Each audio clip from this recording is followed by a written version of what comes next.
I've been to several conventions before, from this travel adventure show, Collecticon, WonderCon, and more. Last year, I went inside the San Diego Comic Con with the many free and open exhibit activities around downtown San Diego, at the San Diego Convention Center, Bayfront Hotels, and the Gas Lamp. However, I always want to go to see the exhibitor floors, the program panels, and merchants inside the convention hall. Especially since I was there went to a few conventions such as WonderCon before, which is San Diego Comic Con's adopted sibling. Unfortunately, not get a press pass for San Diego Comic Con, but at least did for WonderCon, so you can check out my experience at WonderCon with my blog. But for there, at least I was able to get a badge somehow. So especially got on my iPad in like 30 minutes, and for some reason didn't get my browsers at all for some weird reason. So that was interesting. So let's go to San Diego Comic Con by transit from Amtrak Pacific Surfliner from Anaheim to San Diego. Let's go. For San Diego Comic Con, it started as a simple comic book convention back in the 1970s, especially using the event spaces of the U.S. Grant Hotel, and eventually moved to the Convention Center when moved to the San Diego Convention Center in 1989, along with other hotels' event spaces. Over the decades, the convention grew in popularity and turned to the media fest as well, and this year was 130,000, which was the actual attendance cap. So it was pretty packed there for sure, and especially going around the convention hall, the exhibit hall, it was very hard to navigate, that's to say the least. So it was like about 135,000 according to the San Diego Comic Con staff. And especially for there, they do have a lot of room blocks around San Diego. However, there's still many who don't actually part of their room block, interestingly enough. But of course, they went to extort hotels. Hotels, that's kind of an extort kind of guest on there to get the maximum amount of revenue, especially working hotels. I kind of know how about that on there. But of course, a lot of people just get rooms get snapped up like that. So especially for that, I wasn't able to go to use my parents' Marriott timeshare for the location in San Diego, which is featured in my video from when it was back in March, when I did a whole series for there.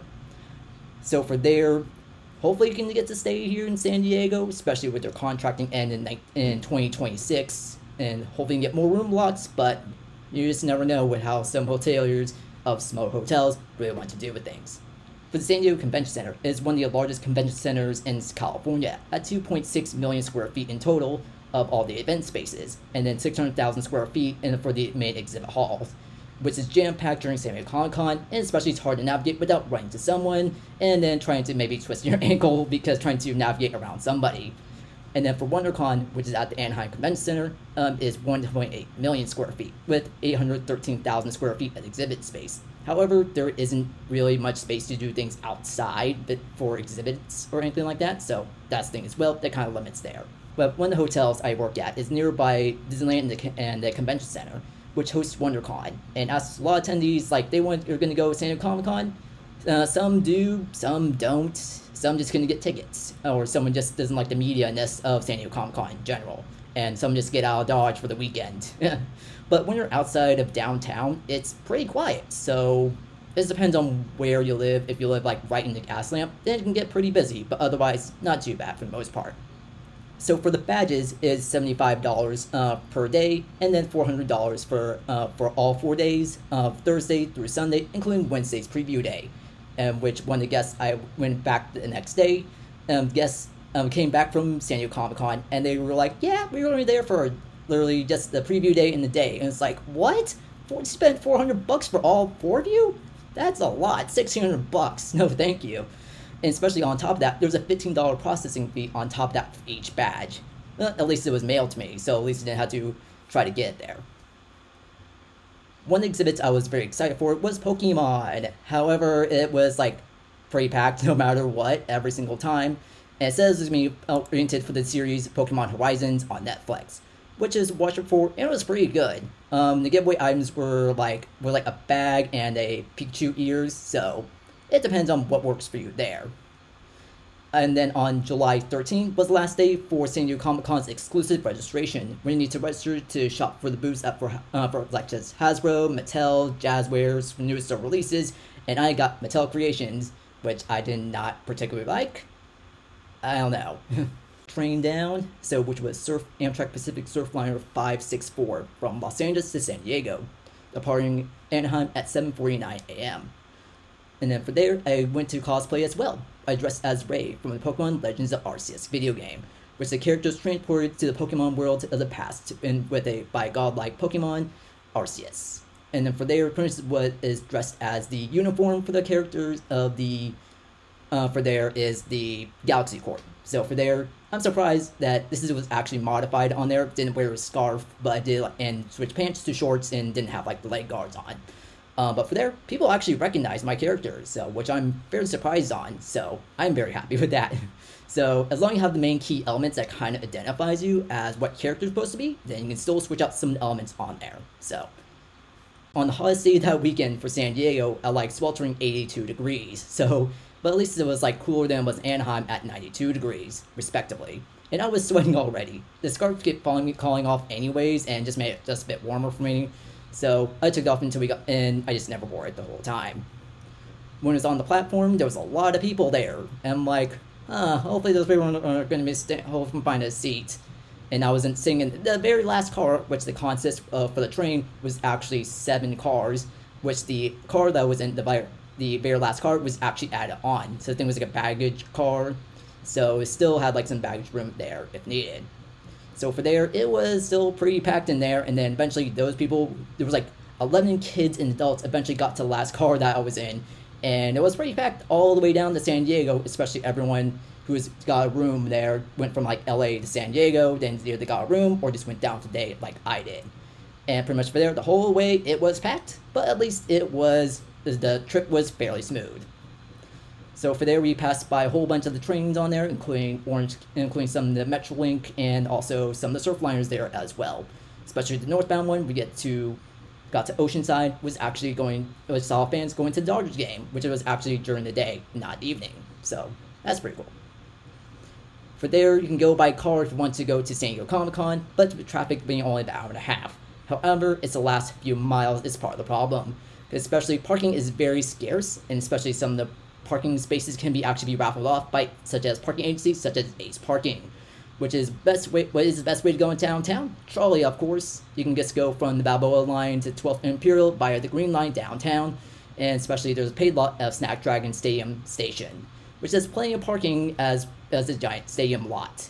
But for there, I just took Amtrak in, and it's nice and smooth, and just drops you off right in downtown, which I really like it, and it's only just a mile from the convention center. If you want to, just take the trolley there, but for me, I just walked there right over there. You can also take the coaster there as well, if you want to do that as well, which coaster from Santa Fe Depot and discounted San Diego multiple day passes if you want to take the coaster in or the trolley for those days. Passing by the San Diego trolley stop at Balboa Avenue at 9:48 a.m., where parking lot was party packed already. If you're not here already, you have to go to the stadium station, which does actually cost money to park there. Arriving in Old Town, the school group departed with a fair amount of passengers. Last stop is Santa Fe Depot. Surfliner arrived in San Diego right on time at 10 a.m. The passenger car was actually getting detached since it was additional car for that case. And for this train, actually had the sightseeing car on there, so which would be too crowded anyways, and I would just sat in my seat the whole 2 hours. So from there, I just walked 2 miles to the convention center, the 1 mile for there. For all the attendees who's not able to get a hotel reservations downtown, they had scheduled motor coach connections for the Marine Airport shuttles and also the Circle hotels. Reservations of room blocks that have booked like 4 nights with deposit take on the full room and tax upon closing the block. Due to that, it kept relatively affordable at $250 per night for some of the hotels. Now, the San Diego Convention Center is a whopping 2.6 million square feet, and then to get in is tap in with your RFID badge. That's on the badge. For there, it was not implemented for WonderCon yet, surprisingly. They just do a check, it's like, okay, cool. And then if you actually have like a larger item, like a larger prop, then there isn't really a security check on there, but at least they do check to make sure it is a safe prop. And especially there is police and convention center private security staff walking around the premises. So at least that's a good amount of security there. Overall, it was pretty crowded, but did lighten up further down the halls, of which main vendors were selling ranging from comic books to self-published books, posters, art, plushies, action figures, and more. Just make sure to wander around before you can fully think about making purchase, otherwise it will probably go out of stock. Also, don't be a cell phone zombie and look where you're going. So pretty much for the most part, my phone was away was either if I was filming for there otherwise. And especially there are so many vendors and many more attendees, you cannot walk a step without trying to juke out your way somebody.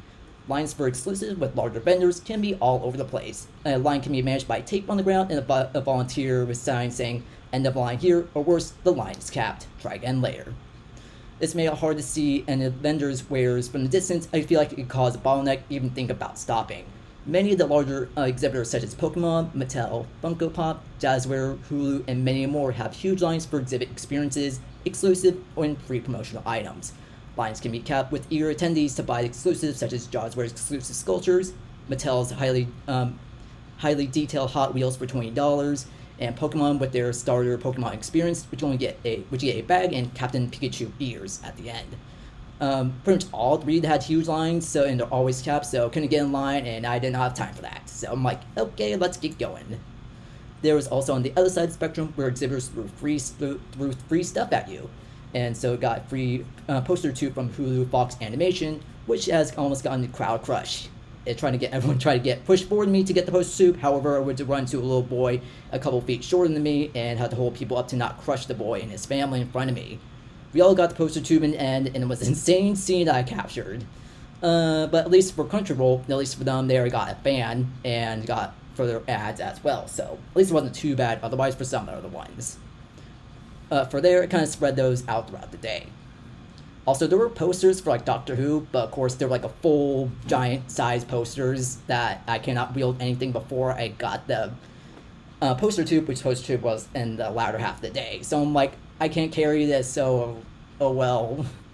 So for there's also now, for after the first 2 hours, I definitely needed a breather, and especially to go to outdoor, the open to public exhibits along with Martin Luther King Jr. Promenade, which one of them was Peanuts. And then so for there, they had meet and greet photo op with Snoopy, which you can see in my full cosplay as well. And which one of my coworkers actually joked, it's like, oh, looks like you captured a shiny Snubbull. A shiny Snubbull is like instead of like pinkish, is actually more light violet, which actually is pretty much close enough to being white. And he said it was a shot in the dark. And it's like, yeah, and it turned out he was right. That was actually work there. For there, the pop-up shop showed Snoop Peanuts merchandise. For there, then so let's relax a bit, watching some of the Camp Snoopy clips there for planning the next segment of my trips.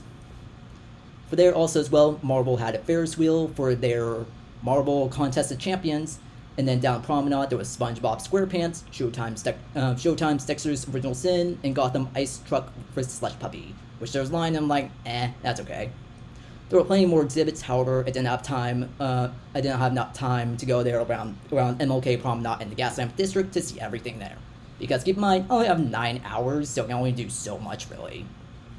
For now, it's time to grab lunch at the Interactive Zone, which is also open to the public as well. You just need to go through a walkthrough security checkpoint, and that's about it. For there, they also have like a lot of food trucks and exhibitors there as well, such as Exploding Kittens on Netflix, Sharpie's new creative markers, and also they have food trucks there as well, which I got from Massive Kitchen and Catering, which is a very good cheesesteak. After exiting the Interactive Zone, crossed over the trolley tracks at Harbor Drive footbridge, and then for there, none of the trolleys were going. Come on! And then back on the Bay side, next to the Convention Center, FX had their exhibits with most of their shows like The Bear, Shogun, and What You Did in the Dark. On Adult Swim's pirate-themed area, Voodoo Rangers IPA pirate ship, IMDb's yachts, Hulu's Fox Animation factory thingy, and then one of the most biggest things I've seen that has an actual swing ride is ABC's Abbott Elementary. Had a full-on carnival. And I've seen like Abbott Elementary being advertised last year and this year a lot. It's like, that's a lot of money put in one show for that case. But Disney's putting on their baskets for all their other shows, especially getting ready for D23, which is in a couple weeks afterwards. At 2:15 p.m. was at the convention hall for the panel for Tales of Teenage Mutant Ninja Turtles, with a 12-episode miniseries on Paramount+. The series was about Ninja Turtles getting split up by a new female villain, Bishop, for the first 6 episodes, and then also by a whole fish gang on the latter halves of the episodes. So all the Turtles are teenagers, all who fell in love with the 2012 series, which I kind of watched a bit there as well. But the voice of Bishop, who originally watched the 1984 series, which is now on their 40th anniversary, loved the series on there, and pretty much it was a huge thing back then. So for there, it was pretty cool, and especially now you got to see and especially there, you got all gold price ticket as well to get a poster print at the Hyatt as well. And then also in all the end, we all said the signature catchphrase. First time, and then for there, after the panel, I went to get a coffee and then check out some of the neighboring hotels. So for there at the Marriott has 1,360 rooms and 270 square feet of event space. Has a lot of stuff that they have there as well. So for there, they do have lodging at the Marriott. They do host on there a good amount of stuff on there, including the Comic-Con merchandise store powered by Fanatics, pinball area, video game lands, and the pinball machines, and a whole bunch more. Refreshment area as well, where you can get some light snacks, and also can of soda as well, which is the only thing you can take out. You can't take any snacks out, but you can take some of the sodas out. And for there, just relax a bit after that. And then for there, went to the Hyatt, where they picked up the poster prints, and then there was huge lines for her universe, and then also for that there as well for her universe. That there afterwards, unfortunately, didn't go to the other hotels, which is the Hilton Bayfront and Omni hotels. But for there, they do host panels there as well, mostly fairly crowded in the convention hall. But for there was like one time that people also took a picture of me since it was a lot lighter. It actually was okay to actually take pictures on that time there, so it worked out for me to get a picture then. When it comes towards like about 6:30, I got a sandwich and then also a chicken sandwich, and then went around a couple more times, and then went back to the train station in time, which I took the trolley back and validated my Pronto card, because it was actually much easier taking trolley back because you get more right away with the trolley and goes faster. And for there, queued up with everybody in line, and then we all let go to all of our respective areas for the train cars. And then when we got into the unreserved, there was plenty of room. There was only like about several people that was in the cab car, and then also there you can also hear the train horns and the train bells.